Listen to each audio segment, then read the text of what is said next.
بسم الله الرحمن الرحيم.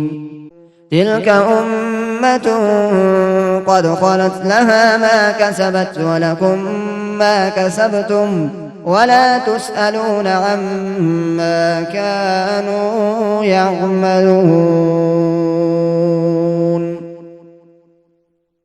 سيقول السفهاء من الناس ما ولاهم عن قبلتهم التي كانوا عليها قل لله المشرق والمغرب يهدي من يشاء إلى صراط مستقيم. وكذلك جعلناكم أمة وسطا لتكونوا شهداء على الناس ويكون الرسول عليكم شهيدا.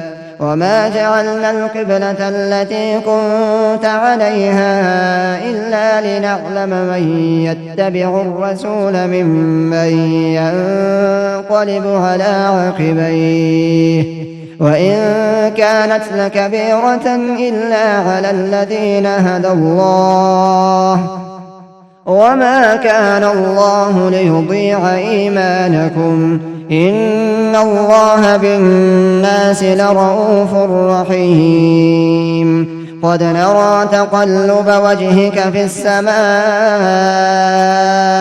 فلنولينك قبلة ترضاها فول وجهك شطر المسجد الحرام وحيث ما كنتم فولوا وجوهكم شطره وإن الذين أوتوا الكتاب ليعلمون أنه الحق من ربهم وما الله بغافل عما يعملون. ولئن أتيت الذين أوتوا الكتاب بكل آية ما تبعوا قبلتك وما أنت بتابع قبلتهم وما بعضهم بتابع قبلة بعض ولئن اتبعت أهواءهم من بعد ما جاءك من العلم إنك إذا لمن الظالمين.